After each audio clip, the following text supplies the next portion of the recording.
Эх орныхоо 408 цохист цэнхэр дэлгэцээ үзэн суугаа хэрхэн олон үзэгчдийнхаа энэ оройн амар амгалан айлтгах мэдчлээ. Сүлд телевизээс бэлтгэн хүргэдэг сүлд хэлэлцүүлэг нэвтрүүлгээ ээлж дугаар эхлэхэд бэлэн болоод байна. За манай гэр студиэс нэвтрүүлэг маань үзэгчдтэй шууд хүрч байгаа. Тэгэхээр өнөөдөр бид одоо сүүлийн үед олонний анхаарлыг ихээр татаж байгаа. За сүүлийн хэдэн жилийн хувьд бол нэлээд анхаарлын төвд байгаа нэг асуудал болох энэхүү цөмийн эрчим хүч. За цөмийн эрчим хүчнээс бэлтгэн гаргадаг уран, шар нунтаг. За эдгээр цөмийн хог хаягдсан сэдвүүдийн хүрээнд ярилцахаар зочтой өрсөн байгаа. Ингээд та бүхэндээ өнөөдрийн дугаарын зочтой танилцуулъя. За миний одоо зүүн гар талд Босоо хөх Монгол бүлэгмийн тэргүүн Шинжээ Аравдан. За мөн одоо миний зүүн гар талд одоо Уранг Монгол хөдөлгөөний тэргүүн Хундагнаа бас сууж байна. За харин миний баруун гар талд төрийн удирдлагын докторант Ганбаатар сууж байна. За харин миний мөн баруун гар талд одоо голомт цөмийн одоо энерго цөмийн эсрэг хөдөлгөөний төрийн бус байгууллагын гүйцэтгэх захирал Минжүүр гэсэн эдгээр одоо оролцогч нар өнөөдрийн сэдвийн дагуу ярилцахаар хурж ирсэн байна. Юуны өмнө та бүхэндээ энэ өдрийн энэ орой мэндийг хүргье.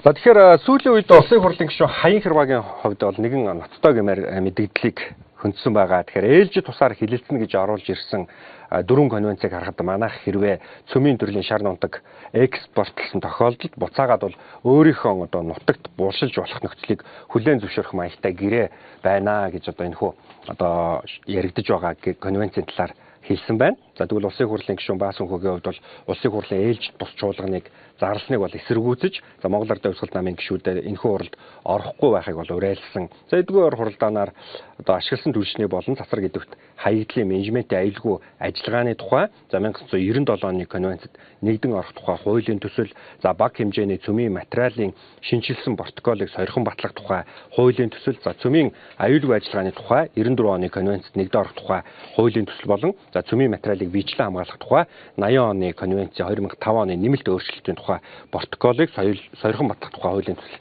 зэргийг хэлцгээр болсон бол энэхүү одоо эсэргүүцсэн байна. За ингээд шууган тариад байгаа ашигласан түлш цөмийн болон цацраг гэдэгт хаягдлыг Монгол улсын хилээр оруулах энэхүү хориглох тухай хуулийн төслөө бусад дагалдах хуулийн төслүүдийн хамтаар ээлжид бус чуулганаар улсын хурал хэлэлцэх асуудал байсан. За тэгвэл шар нунтаг цацаж төрийн бус байгууллагууд хүртэл тэмцсэн энэ асуудлаар өнөөдөр бид ярилцахаар та бүхнийг өрсөн байгаа юм аа. За ер нь одоо үзэгчтэй бас мэдээллийг хүргэхэд Википедиагаа сайгаад үзэх юм бол цөмийн хаягдал бол цөмийн реактороос үүсч бий болдог. За энэ цөмийн реакторт үүссэн цөмийн хуваагдлын бүтээгдэхүүн болон трансураник элементүүдийг агуулж байдаг. За маш өндөр цацраг идэвхтэй их хэмжээний дулаан ялгаруулдаг цөмийн хаягдлын өндөр түвшний хаягдалд бол хамаардаг гэж хайлтан дээр гарч ирж байна л да. Тэгэхээр та бүхний хувьд бол яг энэхүү цөмийн одоо бүтээгдэхүүний талаар бас судалгаа шинжилгээг явуулж за мөн энэхүү одоо үнэн бодит төрхийг нь одоо судалж бас тэмцэж ирж байгаа юм хүмүүс байгаа гэж ойлгож байгаа. Тэгээд хэдүүлээ яриагаа яг энэ шар нунтаг гэж одоо чухам юу яриад байна. Энэ одоо хортой юм уу хоргоо юм уу? Тэгэхээр бас эрдэмтдээ хэлж байгаагаар зүй зохистой хамгаалаад ашиглаж болох зүйл юм уу? Энэ талаар хэдүүлээ яриагаа хэлье. За телевиз үзэгчтэй энэ мэндийг хүргэе. Бид нар ялангуяа засраг гэдэгт бодисын хаягдал, ураны шар, цөмийн хаягдал гэсэн нэр томьёоны өөр одоо илэрхийллүүдийг нэг дор яриад байгаа. Гэтэ конвенц сая айгүй тодорхой хэлсэн нэрлээд. Тэгэхээр энэ асуудал дээр нэг юм тодорхой байгаа. Юу юм гэхээр 3 сарын 31-нд Америк нэгдсэн улсын Вашингтон хотод болсон цөмийн дэвсхийг үйл дэлгэрүүлэх гэрээний дагуу энд ашиглагдаж болох цөмийн болон цацраг гэдэгт бодисын хог хаягдлуудыг хяналтанд байлгая гэсэн ийм нэг конференцийг одоо өргөн бариад батлах хэрэгтэй байсан.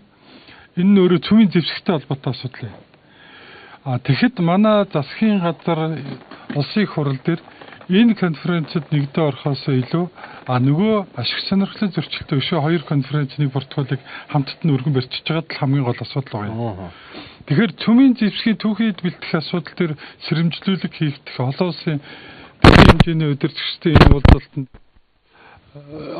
тэнд оруулах байгаа материал дотор ашиг сонирхолтой хоёр конференц нэг протоколыг хавчилсандаа энэ их том асуудал үүсгэж байгаа. Энэ дээр бас нэг юм маш тодорхой хэлэхдээ хэлэх хэрэгтэй. Ялангуяа Монгол оронд энэ цацраг идэвхт байцын хаягдал, цөмийн хогшоор, цөмийг боловсруулах байгууламж эдгэрсэн асуудал төр цэвэр одоо улс төр биш иргэний нийгмийн байгууллагын байр суурьас энэ асуудлыг анх гаргаж тавьсан юм байна. Энд бол нам эвслүүд бол огт хамаагүй.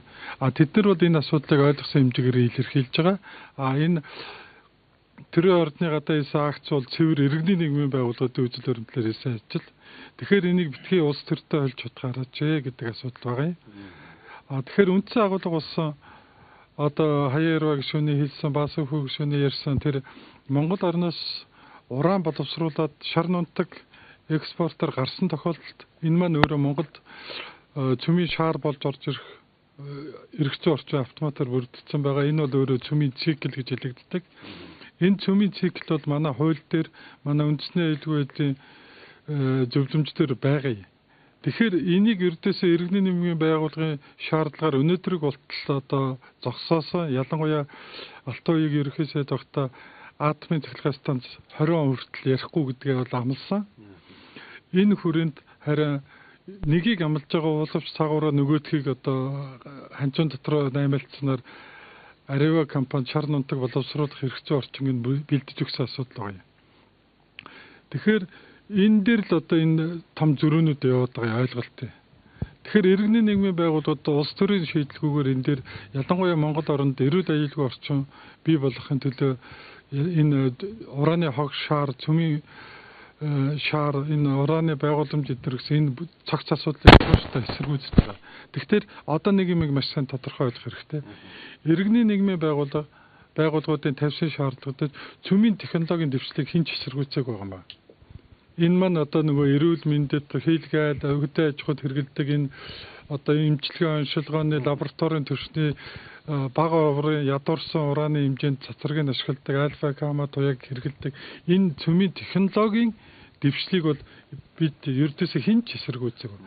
Ганцхан ураны уурхаагаас гардаг хог шаар бол дэлхийн нийт өөрөө тулгамдсан асуудал. Өнөөдөр Америк нэгдсэн улс өөрөө энэ асуудлыг шийдэж чадахгүй. Жил болго 20 сая тийлэнг гарч байна. Энийг одоо шийдэж чадахгүй. Хоёрдугаарт атомын цахилгаан станц хог хаягдал мөн уг байгууламжийн аюулгүй ажиллагаа. Энэ бол өнөөдөр Монгол оронд байхгүй байгаа. Цөмийн хог шаар хадгалах буюу боловсруулах байгууламж гэдэг асуудал маань одоо энэ цөмийн цикл буюу энэ дотор улсын их хурал дээр гарч ирсэн үндэсний аюулгүй байдлын зөвлөмж нөгөө цөмийн энергийн хууль 2 дотроо байгаа болохоор энийг ил тал дараагаар энэ улс төрчид хийж их магадaltaй болохоор энийг эсэргүүцээд байгаа юм. Тэгэхээр ийм энгийн ойлголтуудаа шалгаж ойлгох нь зөв. Бүгдийг хамттан тавьчаар энэ асуудал маань өөрөө буруу болчиход байгаа. Тэгэхээр бид нар ураны уурхаа олборлохыг эсэргүүцэж байгаа. Хэрвээ олборлж явсан тохиолдолд тэнд ашиглалт буюу шар нунтаг хил гарна, хилээс эргэж цөмийн хог хаягдал орж ирнэ. Энийг тодорхой хэмжээгээр хязгаарлагдмал төвшөнд байхын тулд нөгөө цөмийн байгууламж барих ёстой болно. Мөн энэ нь өөрөө газрын үнэлгээгөө бослогдох ёстой гэж байгаа. Энэ маань өөрөө хизээч шийдвэр гаргаж чадаагүй дэлхийн нийтийн хамгийн том тулгамдсан асуудал. Тэгэхээр ураны шар нунтгийг одоо боловсруулах нь цөмийн түвш үүсэх, цөмийн хаягдлыг болох үйл явц бишээ гэж Монгол Улсын зөвлөх геологи эрдэнэ судлалын ухааны доктор Жамсранд орж хэлсэн байдаг. За та бүхэн үүнтэй санал нийлгүй. За тодорхой тасах юм бол Босоо хөх Монгол бүлгийн хувьд бол нэлээд бас тэмцлийг өрнүүлдэг те өөр өөрийн. Тэгэхээр яг бодиттой ямар жишээ байна? Ямар үйл ажиллагааг явуулж ямар үр дүнд хүрв? За ингээд энэ энэ үзэгчтэй дэвшүүлье. Энэ ураны одоо хор хөнөөлийн талаар тийм ээ цацраг өгдөгт байц. Одоо тэр хөдөө орон нутгаар Дорногов аймгийн Улаанбаатар сум, Зүүн Баян сум, Сүхбаатар аймгийн Онгон дарга гэдэг ийм газруудаар маш олон удаа дараалал очиж ажиллаж байсан л да. Гадаадын одоо уран судлал цөмийн одоо хорт бодис одоо судлалын эрдэмтэн докторууд хүртэл өөрсдийн зардлаараа манай нутагт ирээд тэр улсуудыг хүсэлт авч явж одоо шинжилгээ судалгаа хийхээс ахуулаад тэгээд хууль бус үйл ажиллагаатай одоо бид нар хаачрал очиж тэмцэж явдаг. Яг тэр утгаараа одоо Дорногов аймгийн Улаанбаатар сумын иргэд энэ Арева компанийн Кожоо гэдэг энэ нөхдүүдийн одоо үйл ажиллагаанд эндэлээ одоо гажиг мал одоо төрлөө барьлаа гэл. Тэгэл тэр чинь нөгөө цацрагийнхаа радиусаас гараад нөгөө айлуу чинь жоохон цаана очил буудаг. За энэ жил арай гайгүй шиг байна гэл холдож буудаг. Нөгөө компани улмал нэг лицензийн талбайг болон тэлжлээдэг тийм ээ. Тэгээ нэг 20-30 км явсан чинь ганц хоёрхан айл даардаг те ерөндөө нэг энэ гадны компаниуд нь улс орнуудын баг эзгүй нутг гэж боддог шиг байна. Говийн нутгуудыг 100 аймгийн нутгуудыг бол тийм биш штэ энэ ч юм бол. Одоо нэгээр Танзаниас ахуулаад одоо Африкийн орнууд ямар аюултай юм болов энэ Арево гэдэг компани үйл ажиллагаанаас болж. Тэр өндөр талын Монголыг бас тэрнтэй адил бодоод байна л да. Тэр бид нар 14 оны яг үдийд 4 сард бид нар бас Арево компани одоо хэрийн кемп болох Кожио компанид кемп дээр очиж иргэний нийгмийн байгууллагууд болон нутгийн ард иргэд малчтай нийлж бид нар шаардлага хургуулж ирсэн. Тэнд бас явсан иргэд маань одоо бас иргэнүүд нийгмийн төлөөллүүдээр энд бас цуг сууцааж байна. Тэгээ одоо Францын одоо улсуудад нь өдөрлгүүд нь бид нар шаардлага хуцаа гаргаж өгөөд эсэргээрээ илэрхийлээд ард нутгаа тэгээ явж байлаа. Тэгээд Сугаатар аймагт бас нэг бидний хэвлэл мэдээлэлээр нэг бас л буруутгаал яриад байдаг шүү дээ. Тэр бол одоо яг энэ ураны цөмийн аядлыг ярих асуудал яриад байгаа ч тийм болсон юм. 14 оны 6 сард Сугаатар аймгийн засаг дарга Батцуур дээр бид нэр хандсан л да. Танай аймагт одоо ингээд Сугаатар аймгийн онгон сумд одоо хууль бусаар ингээд зөвшөөрлгүйгээр юм гадны компаниуд тийм ээ уран олборлтын одоо хайгуулын компаниуд кемп бариад бууцсан байна.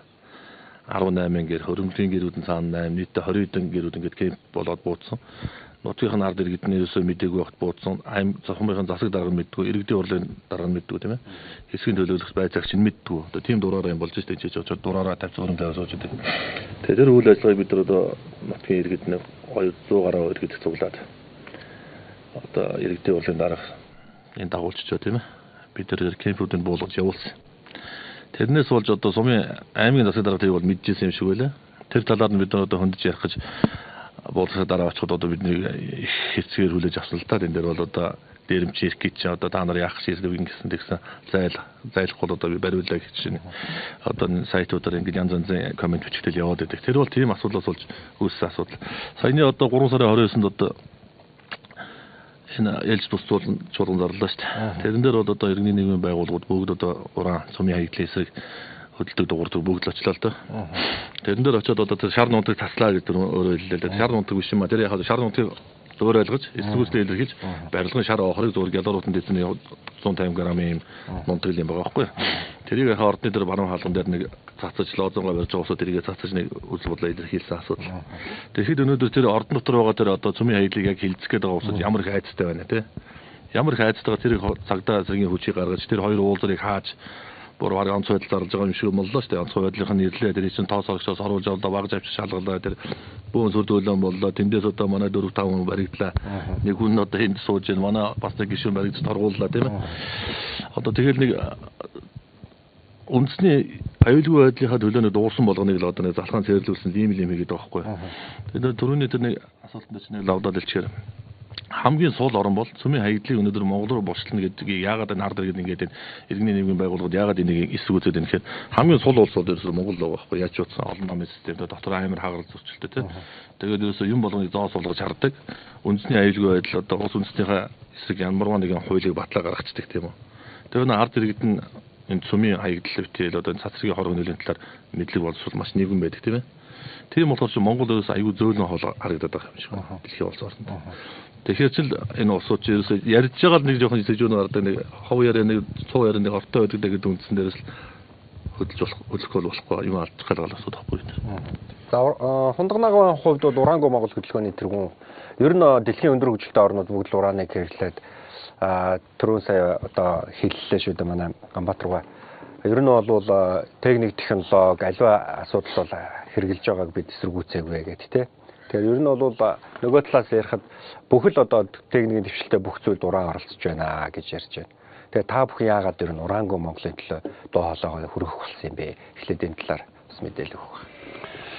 За Ураангүй Монгол хөдөлгөөн бол ерөөсөн уран олборлтыг эсэргүүцэж байгаа.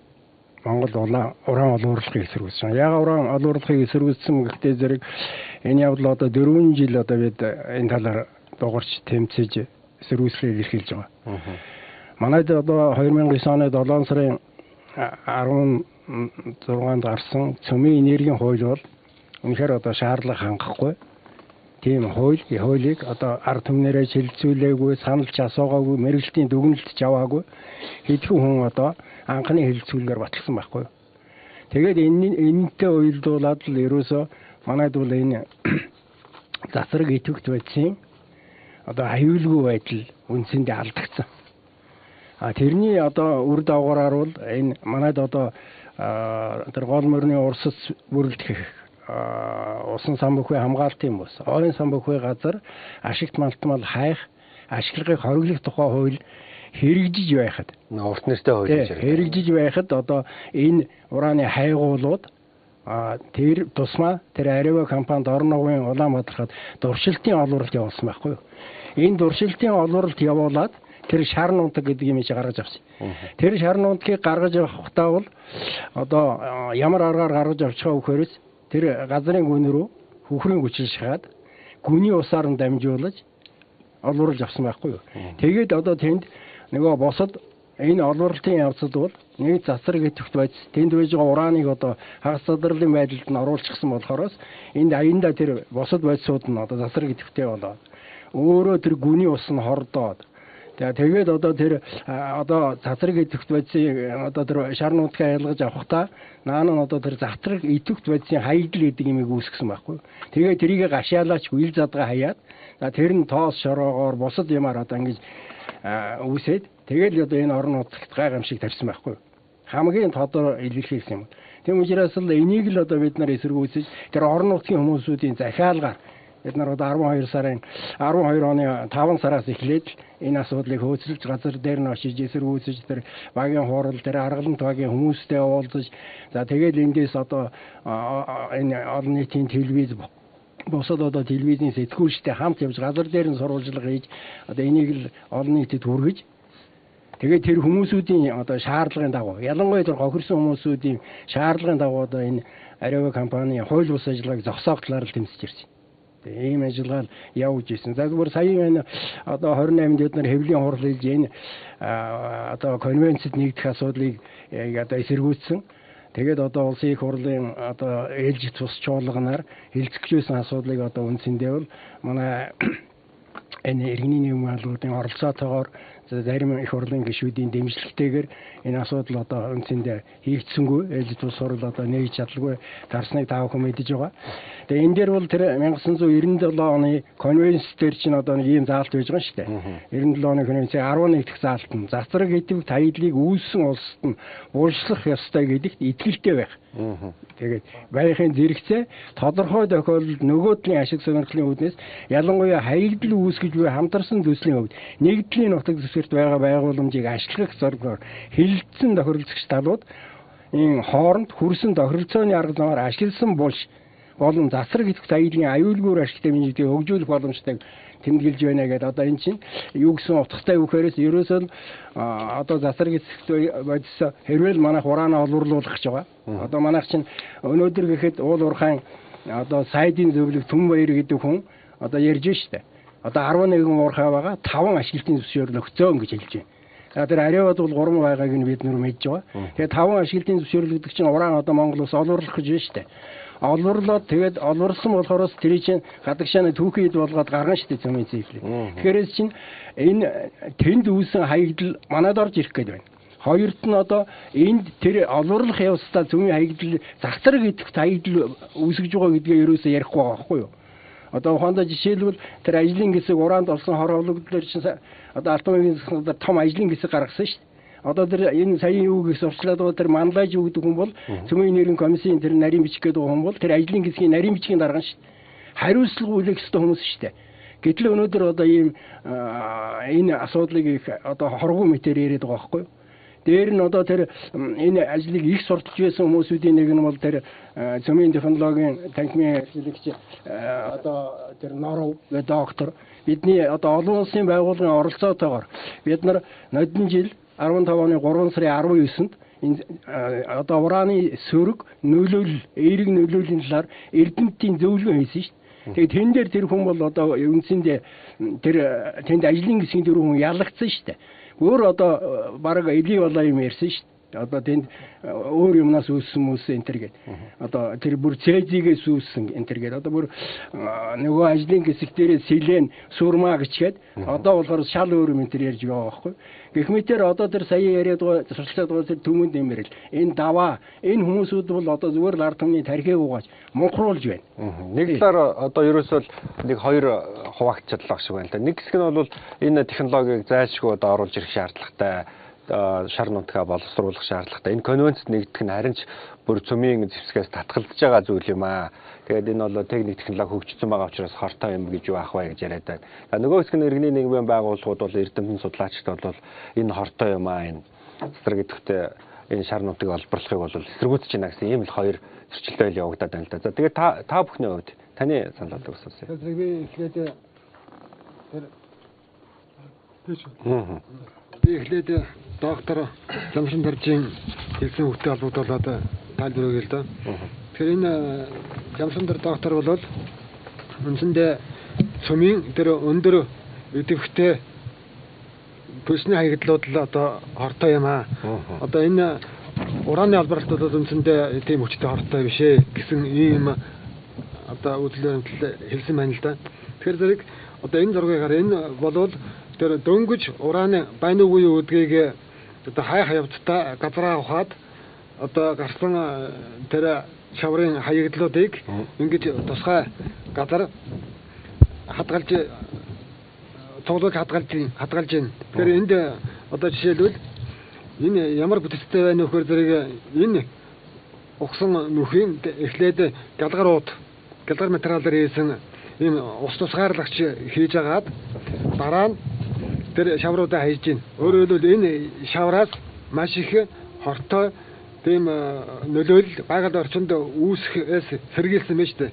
Тэгээ энэ юу хэлж байгаа нэхэр зэрэг зүгээр хайж байгаа явцад л ийм аюултай нөхцөл үүсэх ийм магадлалтай тийм байдгийн учраас ийм хамгаалтын арга хэмжээ авчих шүү дээ. Тэгэхээр зэрэг зөвхөн цөмийн төлсгөж тасар гэдэг хүн өндөрчсөн тийм хаягдл аюултай биш.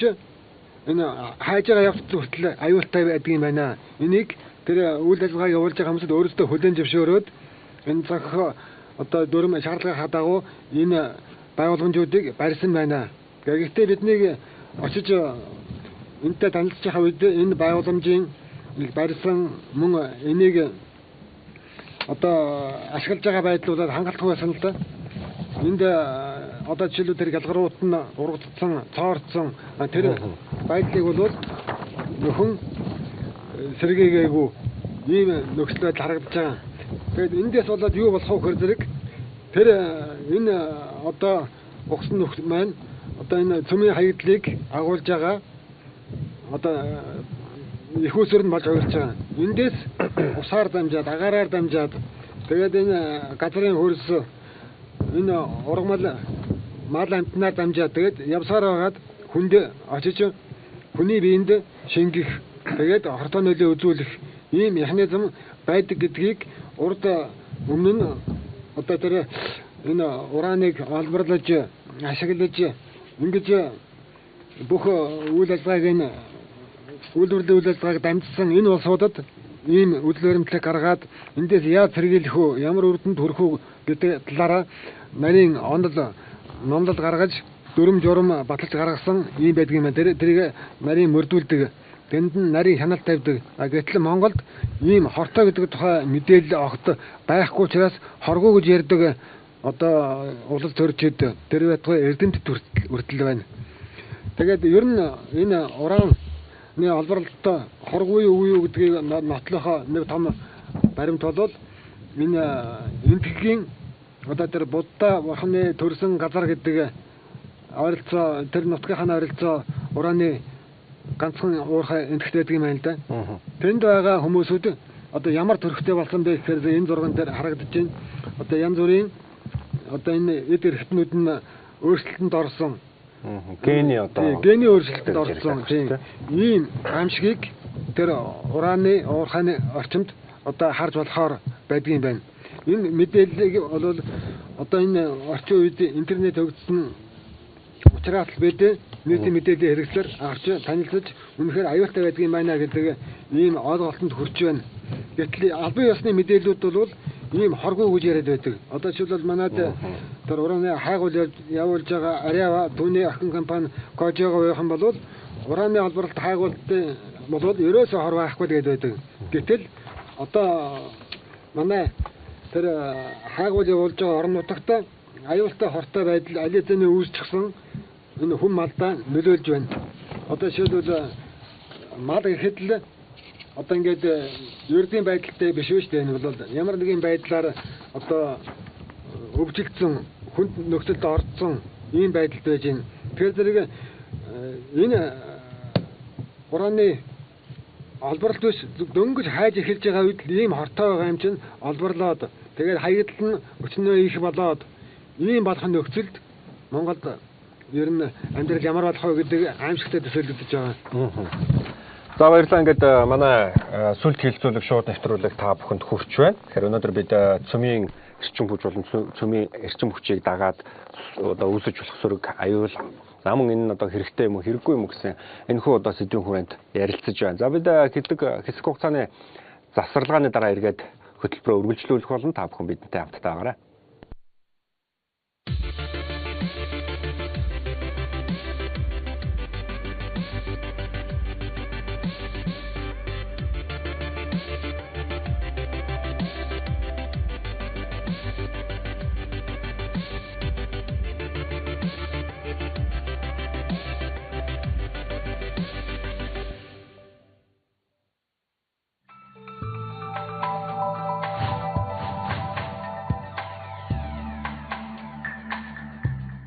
Буйдын чиглэх аян 3 дугаар сарын 21-ээс 25-ны өдрүүдэд Овс аймаг, 3 дугаар сарын 28-наас 4 дугаар сарын 1-ний хооронд Завхан, 4 дугаар сарын 4-өөс 8-ны өдрүүдэд Архангай аймагт хүрэлцэн очно. Буйдын бүр үйлдвэрийн үнээр Best Буйдын.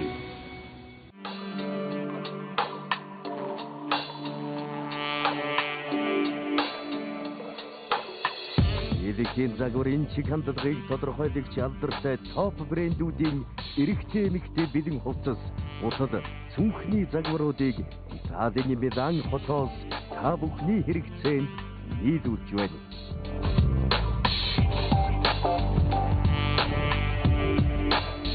Ноён luxury fashion. Монгол.com карт нь Америк, Хятад, Солонгос руу 55 төгрөгөөр ярихаас гадна дэлхийн 200 гаруй орн руу хамгийн хямд шууд холбогдох боломжийг Монгол.com танд олгож байна.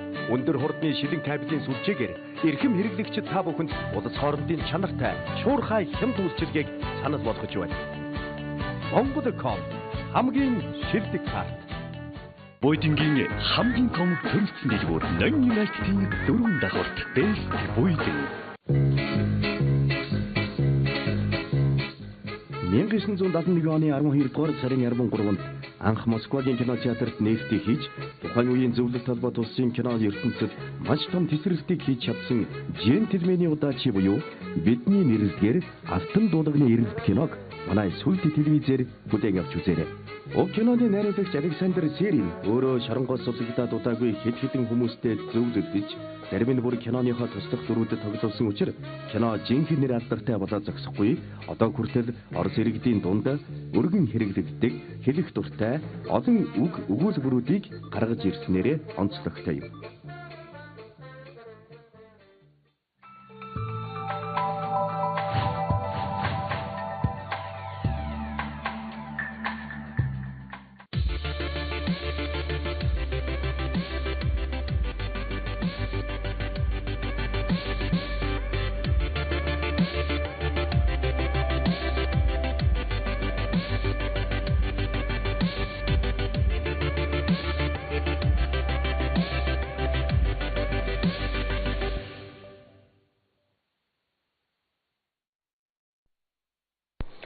За сүлд хилцүүлэлтэд эргээд тавтаа морилгыг өрж байна. Хөтөлбөр та бүхэнд их орон даяар энэ цаг мөчид хүргэж байгаа. За бид өнөөдөр цөмийн эрчим хүч за түүнийг дагаад гарч болох эрсдэл болон энэ одоо цөмийн эрчим хүчийг Монголд ашиглах нь зүйтэй юу, шар нунтаг гэдээ байгаа энэ зүйл маань тэгэхээр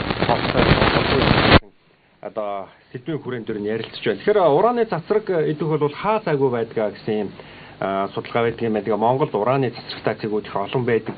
За монголчууд түүнийг мэдлэх олон зуун жил болсон. Тэгсэн мөртлөө л одоо зүгээр л байна шүү дээ гэсэн нэг талын байр суурь байна. Тэгээд өнгөрсөн хугацаанд бол цацраг тордож хүний амь нас л эрсдлээ гэж лав болоо. Ер нь ураны багажаар хэмжээд үзэх юм бол 18-аас 20 одоо микро рентген цаг заадаг. Энэ нь бол хүнд хоргүй гэсэн үг юм байна гэж бас судлаачид энд гаргасан байна. За та бүхний хувьд бол яг энэхүү цацраг идэвхт бодис ураны талаар нэлээд бас судалгаа хийж за мөн одоо мэдээж өөрсдийнхөө хийж байгаа ажил гэдэг чинь бол тухайн хүн бол маш их судалгаатай хийж яадаг шүү дээ тийм ээ. Тэгэхээр хүмүүс бол ямар ч байсан мэдлэг мэдээлэл тун хомс байдаг нь бол бид бүхэн бас энэхүү хилцүүлэх зориулж иргэдээс яриа авахд бол харагдчихсэн. Тэгэхээр энэ тал дээр лавшруулаад хэдүүлээ бас мэдээлэл хүргэе. За ялангуяа байгаль орчинд ураны фоны асуудлыг ярьж ах шиг байна л да. Энэ одоо геологчдын гаргасан дүгнэлт баг. Яг амьдрал дээр бол ураны фон бол одоо бүхэл газар нутаг, газрын үе давхрах дээр тодорхой хэмжээний фон бол байж идэг. Энэ нь өөрөө тухайн одоо орчныхоо бүтцийг тодорхойлж идэг л да. Юу юм хэр тодорхой хэмжээнд бол байж идэг. Энэ нь өөрөө энэ амьд организм бий болоход бас хэрэгтэй элементүүд байна уу байна. Тухайн баяжсан газараа бол хүн одоо нэг их тийм дуртай байгаад байж болдгоо. Тэнд бол мэдээж хордлого авдаг. Одоо хамгийн өндөр фонтой газрууд бол Австралийн нөгөө уугууд иргэдийн нутаг дээр байна. Америкийн индианууд юу шинэ Мексико байна. Мөн Канадад Оттавад руу байна. Европт бол Чехийн газрын нутаг дээр байдаг байсан. Монголд одоо өнөөдөр Арива компани сонирхоод байгаа Дорногов Улаанбаатар дээр тэр үйлчлэл нь бол их ойрхон байгаа болохоор их сонирхож байгаа. Мөн хаа газар бол байгаа. Энэ бол тодорхой хязгаарлагдмал хэмжээнд байдаг гэдгийг ойлгоорой.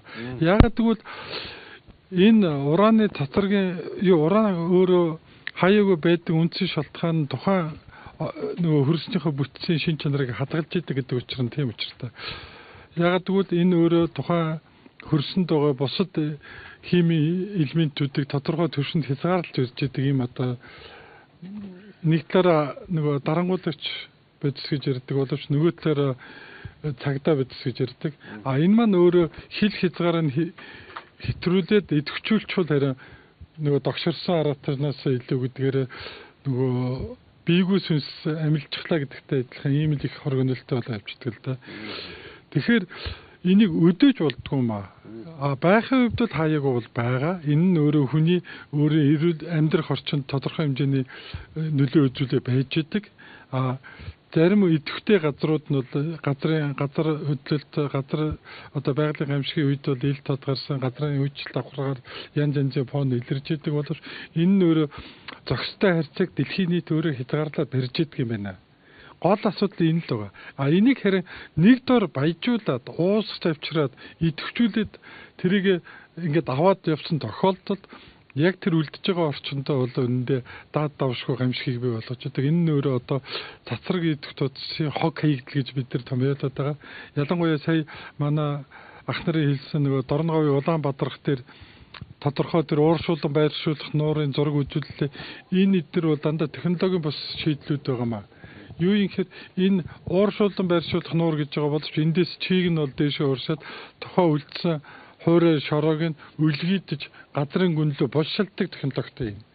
Энэ ердөөсөө Арива компани хийж байгаа ажил ганцхан энэ болшилно түүнээс газар авахгүй газрын гүнээс уусхан баяжуулаад авна. Энэ нь өөрөө хэрэгтэй технологи гэж яриад байгаа боловч энэ бол тийм биш ээ. Энэ юу юм гэхээр энэ технологиг 1967 онд анх Австралид, Канадад, Америкт Оросод бол Чехэд хэрэгжилж ирсэн технологи. Газрын тодорхой гүнд байгаа ураны судлыг дагуулад хөхрийн хүчлийн 3-5 валентийн уусмуудыг хийж тэнд байгаа химийн бодис нэгжүүдийг одоо хөхрийн хүчил бүгдийг уусгаад авэдэрнэ. Гаргаад ирсэн тохиолдолд тэндээс ураны баяжмлын ураны салгаж авч давирхаад баяжмал гэж юм үсгээд үлдэгдэл нь одоо тэр цацраг гэдэгт байдсан хог хаягд буюу саяын хилдэг энэ ууршуулан байршуулах нуур гэдэг юмд авчиж тодорхой чийг нь хатаагаад үлдэгдлийн битүү үлгийдэд ахиж задрах аргагүй болгоод ингээд газрын үнд мөнх байлгахаар тодорхой хэмжээний үе давхарлал хийдэг ийм л ажил. Тэгэхээр энэ яагаад технологи биш ээ гэж хэлж байгааг бол одоо нэг юм маш тодорхой хэлэхэд энэ дэлхийн нийт хоригдсон технологи. Монгол орн энийг мэдэхгүй гэж ариу компани яриад байгаа юм. Одоо та нар айгууд уншиж ирсэн баг Казахстан энэгээр хөгжөөд байна гэж яриад байгаа. Казахстан энэгээр улсын төсвийнхээ 10% бий болгож байна гэж яриад байгаа. Тэнд байгаа газрын үе давхраг тектоник хавтангийн өөрчлөлт, газар нутгийн онцлог, ялангуяа экосистемийн бүтцийн ойлголт эдгээр нь өөр юм а. Юу юм гэхээр тэнд энэ технологиг 400 метрээс цаана хэрэгжилж байгаа юм. Одоо хүнээр ярил цаашаа булчин одоо арьс мах ингээд дамжуулаад цаад булчин яс хоёрын давсар ичиж уусгаж үйжүүлээд ягаад утгатай. А манад бол энэ Арива компани 170-аас 200 метрт яг нөгөө арьсны чин дор судасны чин ан дээр хийгээд байгаа. Ийм л өөрчлөлттэй байгаа юм. Тэгэхээр дэлхийн нийт энийг хэрэглэхэ болцсон үндсэн шалтгаан юу юм гэхээр энэ ердөөсөө 400 метрээс цааш 600 метрээс цааш хэрэглэхгүй бол энэ хор хөнөөл нь газрын дээшээгээ босч ирдэг хорн өөрөө шүлтлэг орчин бий болгоо босоод ирдэг юм байна.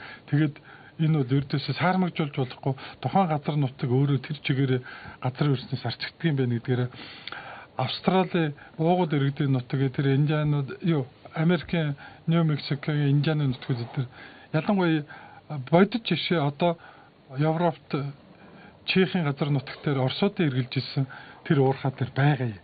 Байнга тэнд одоо саармагжуулалт хийж идэг. Оросууд энэний төлөө нөхөн төлөөр өгч идэг. Тэгэхээр энэ уусхан байжуулах технологи маань өөрөө ийм том эрсдэлтэй юмыг Монголд авчираад хүм мал сэрэг засаг захиргааны замбраагүй байдлыг ашиглаад одоо энэ эдийн засгийн алуурч болсон Арива компани хэрэглээд байна л да. Тэгэхээр гол асуудал эндээ л байгаа юм.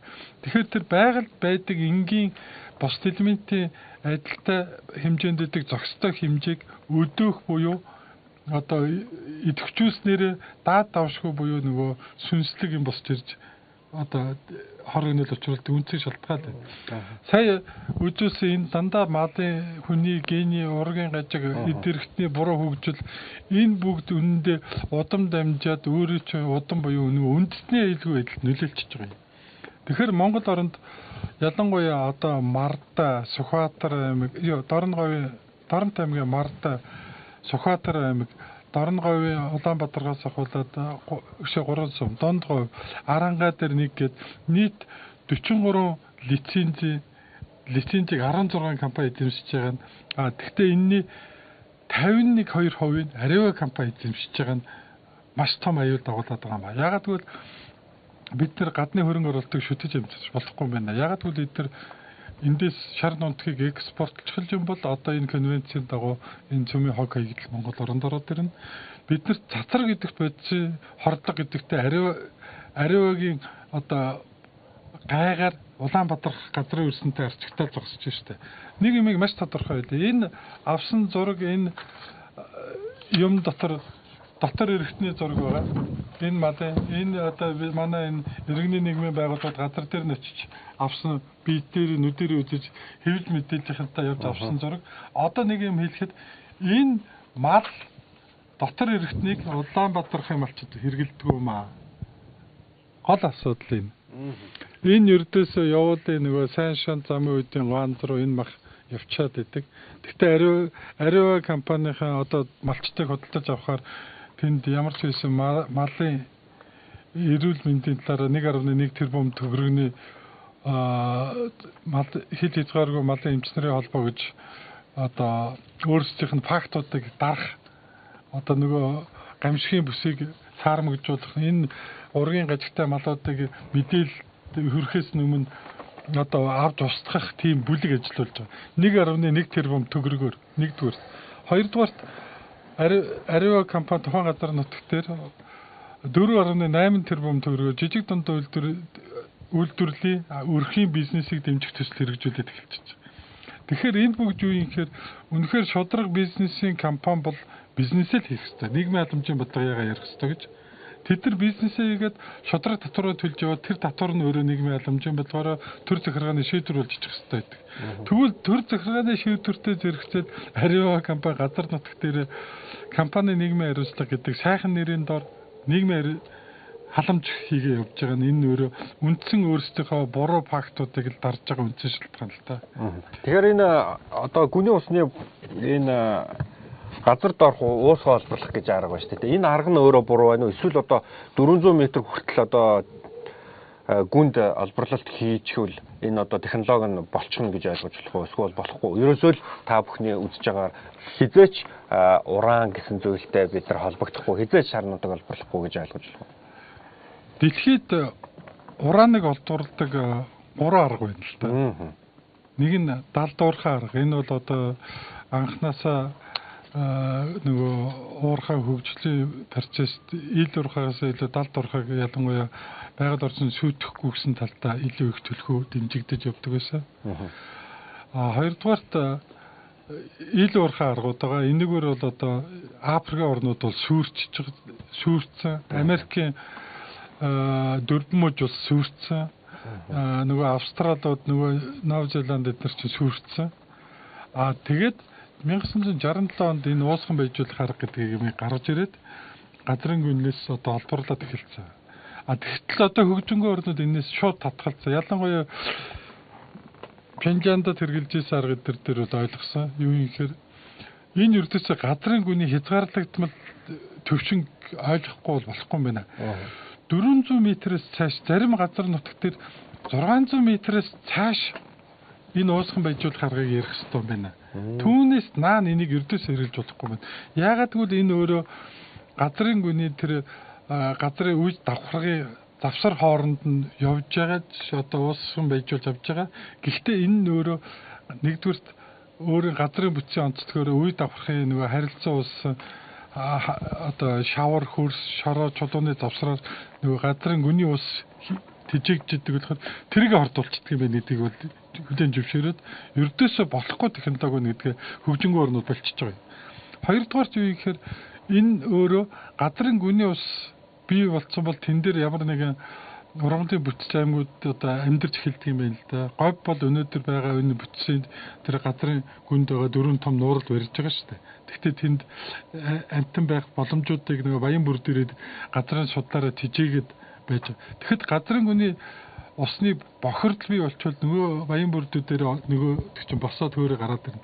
Яг Арива компани энийг бий болгоцсон. Яг тэгэхээр Улаанбаатарын дээр энэ технологиг 2010 оны 6 сард хууль бусаар манай засаг захиргаанд мэддэггүйгээр энэ газрын гүний уусхан байжуулах аргыг хэрэглээд 2.7 тонн уран буюу шар нутаг холборлолцсон. Одоо тэр Дорногов аймгийн Улаанбаатар дээр контейнер дотор байгаа. Гэхдээ энд ямар ч паранц бол ойртохгүй харуул хамгаалтын жирийн нэгэн мэдлэггүй Монгол залуу зүгээр л хамгаалт хийгээд зогсож байгаа. Тэр залуу одоо ирээдүйн бүрхэг. Тэгээд тэр 2.7 тонныг олборлолцсон байдаг. Энийг бол иргэний нийгмийн байгууллагад ил гаргалаа. Гэтэл энэ нь хууль бос байсан. Гэтэл энэс илүү нөгөө 2.7 тонн ураанаас илүү цаана уусхан байжуулах нуур нь өөрөө 2 том нуурыг одоо тийм хөв зөөрөн маягийн юм хийцэн. Тэр нь өөрөө ямар технологийн бос технологийн шаардлага хангахгүй телефонуудаар ингээд доторолцсон. Тэгээд тэр нь цоорцсон гүний ус руугаа тэр химийн бодисууд алдагдсан.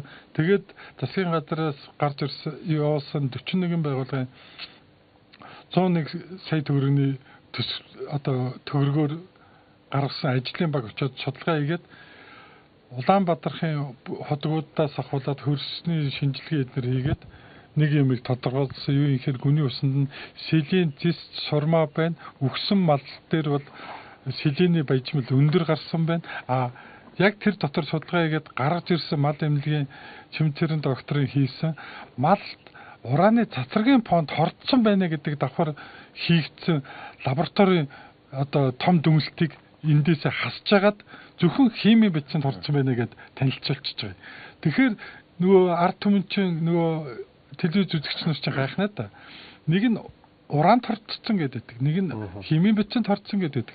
Тэгвэл үндсэн шалтгаан урааны авахын тулд гарч ирсэн газрын гүний тэр химийн бодисд хордсон. Гэхдээ тэр бол химийн бодис биш, цацраг идэх бодисын хог хаягдл юм аа. Яг тэгвэл урааны навхтай тэд чи өөрөө хог цацраг идэвхт байж чи фон одод үүсчихэж байгаа. Ийм л энгийн ойлголтыг одоо цөмийн технологиг эсэргүүцэж байгаа юм шиг яриад байгаа л учир дутагдaltaй юм л да. За тэгээд та бүхэн бол цаашид ямар ажлууд дээр анхаараа ажиллая гэж бодож байна. За энэ удаад бол ямар ч байсан ингээд ээлж чуулганаар хилцэгчээсэн асуудлыг хойшлууллаа. Тэгээд энэ Areva компаниудаа сая хэллээ шүү дээ. Олборлоо нэгэнт би 2 ч нуур бий болгоцсон байж байгаа. Одоо энэ асуудлууд ер нь цаашдаа яах бол гэж харж байна. Энэ бол хортой байна уу, хоргүй байна уу гэдээ одоо бид нар олборлуулгаагүй юу гэж одоо талцаа тэрний чуулганд оруулаад энэ автом одоо за өнөхөр хоргүй үсийн эдийн засгийн өрнөлөөтэй гэж нэгээд Монголд одоо энийг буучлуулж хийлэгчхийн асуудал ярилцах асуудал биш энэ бол. Энэ хортож байсан хоргүй юм бол өнөөдөр тэгээд тэр цөмийн хаягдлаа тэр улсууд нь өөрсдөө хооронд буушлаа. Яг өөрөөсөө энэ цөмийн одоо конвенц олуулсан конвенц гэдэг нэрээр Монгол руу хараад байгаа. Тийм үү. Хоргууд бол өөрсдөө буушлаа. Одоо тэр Фукушима дээр одоо атомын цэглэл станц дээр хог хаягдал. Одоо хүртэл одоо Японы хамгийн том толгой өвтгсөн асуудал болчиход байна шүү дээ. Тэр аваа одоо тэр олон сая иргэдийг нүүлгэн шилжүүлэх үгүй юу тэр далайрыг дагуулад одоо тэр бохирдсон ус одоо тэр цацрагийн хордлоготой болсон усуудыг тэр том танкууд хийсэн. Нэг танк нь одоо $1 миллиард үнэтэй шахуу хийгддэг тийм үү. Тийм том одоо асар их төхөөрөмж хийсэн дээр хог хаягдал хааш нь хаях уу гэдэг одоо маш их боломжтой асуудал нь болсон байна шүү дээ. Тэрнээс ахуулаад энэ саяны яриад байгаа асуудлууд бол ерөөсөө тэр метрийн хаягдлууд ганцхан цөмийн хаягдал гэдэг одоо ганцхан станцаас сахилгын станцаас ирж байгаа одоо атомын цэглэл станцын хаягдлаас гадна одоо цөмийн дэлбэлтээс үүссэн одоо атомын цэглэл станцын хаягдал наашаа ирэх хамгийн өндөр магадлалтай байгаа гэж үзэж байгаа. Ерөнхийлөгч маань өөрөө хэлсэн шүү дээ. Нүүбд одоо нүүбийн энэ дээрээс 2011 он цөмийн зөвшөөрлөгөө бүс нутаг болно гэдэг зарлан нугалсан байна шүү дээ. Тэгсээр яагаад цөмийн зөвшөөрлийн одоо гол түүхийдийг Монголоос олборлоод байгаа. Дэлхийд дахин зарлчаад Монголдо худлаа хэлтгэлдэн байгуулсаа одоо худалч энэ мэд. Дэлхийд одоо тэгж болохгүй шин нэр хүнд алдаж болохгүй. Тэр чинь Монголын эрхлэгч гэдэг юм л хэлсэн шүү дээ. Энэ нэлбүүд очиж хэлэхгүй шүү дээ. Тэгээд энэ дөрөв дээр Рамбатрыг хэлсэн дээр миний нэмэлт юу байна л да. Улаанбаатарт одоо урт нөстэй хууль нь хэрэгжиж яах гэж ядаж одоо гүний усуудыг хордуулсан. Тэрэн дээр одоо заган ойвс Улаанбаатар сумын аль баг дээр төлөөд заган ойвсан чинь хар цагийн шугуу гэдэг чи одоо нутгийн иргэдний яриад баг 300 тэмээ орцсон байхад орог харагдахгүй шүү тийм сайхан шивгүү сайхан заган ой байсан. Одоо нөө Areva-гийн гожигийн өрөмжлийн том машинуудын хөлд одоо нааш таашаа тэр ус тээвэрлж байгаа. Усаа уудгүй шүү дээ. Нутгийн усаас уудгүй шүү дээ Areva-гийн усад. Тэр ажилтсан. Ус Улаанбаатараас Апогийн билүү ус өвөрлж уудаг усууд. Тэгээ хоргуун бол тэр хордуулаагүй юм бол тэр нутгийн усыг уулта. Нутгийн малын нийтлэлтэй тэгвэл тийм үү. Бүх юм зөөвөрлж байгаа байхгүй юу? Маш худлаа дээр үлээс. Тэгээд яаж ч батсан одоо нутгийн ард иргэдээ одоо орон нутгийн бүх ард иргэдэд Монголын одоо ард иргэд бүгдэнд нь уриалаад ирэхэд энэ ураны хаягдал, цөмийн хаягдал гэдэг юмтай хизээ живлэрж болохгүй. Өнөөдрийн 2 сарын настай үлдсэн засгийг ирэх барьж байгаа энэ их хурлын нөхдүүдийн хийцдэг асуудал биш энэ бол. Энэ бол Монголын үндэсний аюулгүй байдал үе үеийн хойч ирээдүйг бол харуулж байгаа асуудал байхгүй. Тийм болохоор бид нар хоргоо юм бол хордоож өнө хоргооч өнө хорготоо байлаа хоргоо байлаа гэж бид маргаж аваад одоо ингээ олборлолт хийгээд одоо экспортод гаргазаа л бол Монголоос угаасаа гараад ирсэн тийм ээ. Түүхийд нь тийм эргээд ирэх нь тодорхой юм чинь. Бид нар хичнээн одоо тэр олон улсын өдөөс төсөлтөд нэмэргүй болчих واخгүй. Тийм болохоор одоо бид нар дэлхийн 3 дахь түүхий одоо орнуудын түүхийдийг бэлдэж өгөөд өөрсдөө хордол үлдмээргүй л байгаа واخгүй. Одоо янз янзын одоо сүүлийн үеийн одоо тэр багаж тоног төхөөрөмж эмнэлгийн тэр хэрэгслүүдээс ахвал одоо цацрагийн янз янзын ордог багажууд байдаг. Угаасаа тэр техник дэвшилт ордог байдаг угаасаа. Тэрийг бол хүлээн зөвшөөрнө. Гэхдээ манайд өнөөдөр тэрийг хийдэг үйлдвэрлэл байхгүй. Цөмийн дэвсгийн талаар ярих юм бол бид калибрын сум хийдэггүй улс үстэй.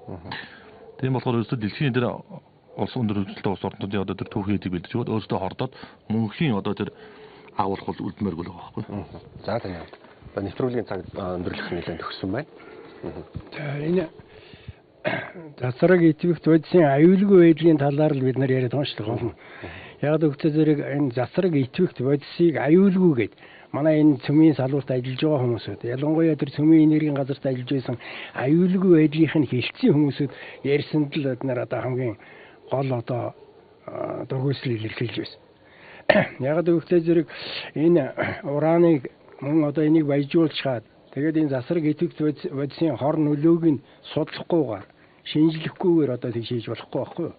Манай дээр ийм жишээ гарсан шүү дээ. Цөмийн энергийн газараас одоо иргэний нийгмийн байгууллагууд хүртэл тараасан. Одоо засраг эдийг шимжигч нэг 7 метр. Тэр нь зөвхөн гамма засвар гэмшдэг байсан. Манай иргэний нийгмийн шугамар орж исэн багж заагаад байхад тэр бол заахгүй л байгаа байхгүй. Тэгэхээр чинь тэр чинь болохгүй шүү дээ. Одоо жишээлбэл энэ урааны задралын үед бол энд чинь одоо бета алиф гэсэн хоёр л засвар гаргаж байгаа. Гамма засварыг бол энд чинь гарахгүй байхгүй юу? Энэ задралынх нь. Тэгээ энийг хэмжих боломжгүй тийм юмар хондоо ярьж байгаа байхгүй юу? За жишээлбэл одоо тэр шар нутгийн тал дээр гэхтэл энэ 234 гэсэн ураны изотопор одоо хийдэг байхгүй юу? Гэтэл тэрний чи өмнө тэр одоо байгаль дээр чинь үл эн чинь 0.7% байгаа шүү дээ. Байгаль дээр чи байдгүй нь байхгүй. Тэр 238-аас задарч байж эн чи ирдэг байхгүй. Тэгтэл энэ тоори одоо тэр практины гэдэг бодис нь бол бета засварыг засруулдаг. Энэ нь 20 хэдхэн хоног задраал тэгэл дараагийн үе шаталдаа шинжлэхдэг. Гэтэл энэ хугацаанд л тэр хор хөнөөлийг хэн хэмжиж байгаа юм? Хэн шалгаж байгаа юм? Тэгээд тэр хороогийн ерөөсөө ярихгүйгээр нөлөөлөл үүсээгүй гэж ярьж байгаа байхгүй. Тэгээ ингэж шалгаж чадахгүй өөрсөн. Тэрнээс биш одоо зүгээр цөмийн энергийн төрөний одоо эмнэлэгтч бай, нэг хэмжиг багтч гэсэн бүгд засваргийн үүсгүүртэй байдаг. Манай цэргийн байгууллагууд бол энэ засваргийн үүсгүүрээс нь тэр жоохон одоо харан дэний бал шиг жижиг юмнаас хорцсон өчнөө тохиолдол биш. Одоо амьдралаараа алдсан, нас барсан өчнөө тохиолдол. Тэрний аюулгүй байдал хүртэл ярих хэрэгтэй байхгүй юу? Гэтэл одоо байгаль дээр байж байгаа тэр их нөөцийг баяжуулж яж чад. Тэгээд одоо ингээд гай гамшиг тарьж хаад энийг хоргүй юм шиг ярьж сурчилж үнэндээ болохгүй байхгүй юу. За тэгээд дээр нь одоо манай чинь нөл гадны одоо маш олон хүмүүсүүд ирсэн шүү дээ. Тэрвэдхөө одоо Монгол улсад бол нэг юм хэлэхгүй байгаа. 2000 оны одоо 11 оны 3 сарын 11-нд Америкийн тэр эрчим гүйцэтгэлийн сайд нь Монгол цөмийн хаягдл булшилнаа гэж мэдгдсэн. Тэрийг одоо Инчикэгийн телевизийн сурвалжлагч нар ирж танайхан энэ дээр ямар одоо зочрол авсан бай ингэж хэлэхэд гэж ингэж ярьж байгаа байхгүй юу? Одоо бидэн дээр ирээд. Тэгээд манад орон говьд явж үзүүлээ тэр хүмүүсүүд юу авсан гэхэрс малын дандаа нүдний зураг авсан байсан шүү дээ. Тэгээ эн чинь дэлхийд дээр зассан шүү дээ. Тэр малын нүд чинь одоо ингээд цагаан нарийнхан болцсон. Одоо бид нар бол тэр дуршлагтай газрууд мэдэхгүй байна шүү дээ. Дуршлагтай хүмүүсүүд л ингэж олж харж биш. Тэр хорлолтын аюулыг мэдэрдэг. Тэр малд ингэж нөлөөлдөг. Ялангуяа энэ чинь хамгийн эхлээд тэр ямаанд нөлөөлдөг. За тэгэл одоо тэр эрдэмтэн докторууч энэ чинь тодорхойлсон шүү дээ. Хамгийн ихээр одоо ямаанд нөлөөлөг хамгийн эмзэг амьтны нэг л ямаа байгаа ш. Тэр өхөрвөл одоо норсронгоо өхөрвөл зүгээр бүр тэр долоодсон байж байгаа ш. Тэр одоо нөгөө гарсан одоо тэр засрагтай шавар долоогоо тэгэл газар дээр үгсэн. Одоо ч гэсэн тэр гамшиг өргөж байгаа. Одоо та нар тэр норсронгоос уцтаад асуул да. Хажууд нь ерөөсөө нэг адуу өгчихсэн. Тэр нь пүндийдсэн одоо мал нохой шинжлэхгүй хэрэж тоохгүй байж л өгнө гэж байна. Энэ жил залгаастаа ишиг гарлаа гэж байна. Тэр нутгийн хүмүүсүүдийн тэр энд гажигтай төлөвд маш олноороо гарч байна. Тэгэхээр энэ чинь гамшиг арилаагүй яг хэвээрээ үргэлжлэж байна. Харин одоо түрүүнд одоо шинжээ харуудан хэллээ тэр нутгийн хүмүүсүүд жоохон зайлсан байхгүй юу? Одоо 20 60 км тэр нутгаа хаяад яг тэр аргалан дугийнхаа нутгаас дайжаад тэгээд одоо нэг бас нэг жоохон одоо шинээр одоо хордлого авах нь араа багассан ч юм уу. Тэгээд өнгөрсөн жил бол одоо арай ажиллаагүй л дээ. Одоо ингээд олооролт явахтай зэрэг л энэ чи асуудал үүсэн ш. Бид нар бол одоо тэр дундгын асуудлыг огт ярихгүй байгаа. Дундгын одоо тэр үлзий суман дээр одоо тэр малын хэмжээнээрээ хэлсэн ш. Нэг айлын хотноос 2000 одоо ямаа хүртэл өгсөн. Тэр гэрийнхний эзэн хүмүүсүүд бүгд нүдэн согортноос барсан. Одоо энэ энтри чинь тэр яг одоо энэ засваргийн нөлөө. Дээр нь өшөө тэр одоо ярьж байна тэр өөр газар гажигтай төл гардаг штэ гэж. Гэхдээ тэр гажигтай төл гарч байна гэдэг чинь харин судлах ёстой асуудал байхгүй юу? Тэр байтугай хүн дээр нөлөөлөхгүй гэж яриад байна. Орон говийн одоо хүн эмнэлгийн нэгдлийн эмнэлгийн одоо тэр дүгнэлтээр тэр Улаанбаатар суманд аборт хийсэн 30% байгаа шүү дээ. Бусад сумуудаа 10% байхад ягаад тэнд 30% аборт хийгээд. Тэр хүн дээр илэрх явцыг хаагаад л байгаа байхгүй юу? Гэх мэтээр тэгж асуудлыг хандаж болно шүү. Тийм учраас энэ бол одоо хортой гэдгийг л хамгийн гол нь одоо Монголын хүмүүсүүд ойлгож энэ дээр одоо бүгдээр тууштай л эсэргүүцэх ёстой. Ер нь бол ягаад гэвэл манайд бол тэр технологи нь буруу байна. Мэргэжилт нь алга байна. Тэр хянах төвшний бодис нь байхгүй байна. Тэгээд өшөө нэг юм хэлэхэд бол манайхан чи өөрснөө бүр энэ цөмийн санаачлаг гэдгийг гаргаад бүр одоо манайхны оролцоотойгоор одоо гадаад явдлын яам чинь бол одоо энэ цөмийн асуудал хариуцсан тусгай үүрэг гүйцэтгэх элчин сайд гэж ажиллаад тэгээ бүр одоо гадаад тэр Энтекийн ерөнхийлөгч, Норвегийн ерөнхийлөгч, тэгээд Америкийн дэд ерөнхийлөгч ирж бид нар Японуудын оролцоотойгоор одоо жагсаал хийж эсэргүүцэж байсныг санаж байна. Энэ цөмийн асуудал ирж манай жижигхэн атомын цэцлэг станц барина. Хаягдл бууршилна, уран олборно гэсэн ийм 3 зорилт тавиад гэрээ хийгээд зарим одоо төлбөрийг авчихсан хүмүүс шүү. Тэгээд тэр юунд оролцсон хүмүүсүүд өнөөдөр харин гисгэлэн бүртээ гэж хэлэх юм уу яахаа одоо бурхны оронд бараг заларчих шиг боллоо. За нэвтрүүлгийн цаг өндөрлөх тусам байна. Одоо ердөө 1 минут үлдээд байна. Танд микрофон шилжүүлж байна. Тэгэхээр өнөөдөр Монгол болвол өнөөдрийн Монгол болвол 60 жилийн өмнөх нэгээр Ушима гэдгийг энэ урааныг албарлагчид Монгол цөмийг хаягдлыг хаяхайг сонирхочд одоо мэдэрч байгаа хаа гэж бид найдаж байгаа. 60 жилийн өмнө нэгэрт энэ тасраг идэвхтэй хаягдал энэ уран одоо хортой гэдэг тухай мэдээлэл нь огт байхгүй байсан. Тэгвэл өнөөдрийн Монголд интернеттэй дэлхийн нийт дээр одоо холбогдож болж байгаа энэ нөхцөлд ард түмэн мэдээлж чадаж байна.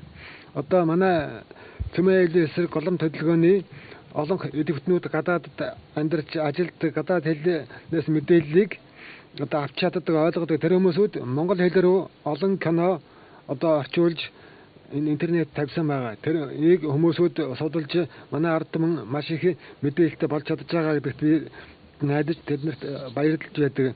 Одоо сүүлийн үеийн мэдээлэлээр бол энэ Фукусимагаас 30 км зайд байгаа тэр орчинд байгаль одоо судалгаа хийхэд Америкийн эрдэмтэн судалгаа хийсэн. Тэгэхэд тэнд одоо генийн одоо маш их өөрчлөлтөнд орсон байгааг одоо гаргаж судалж ирсэн.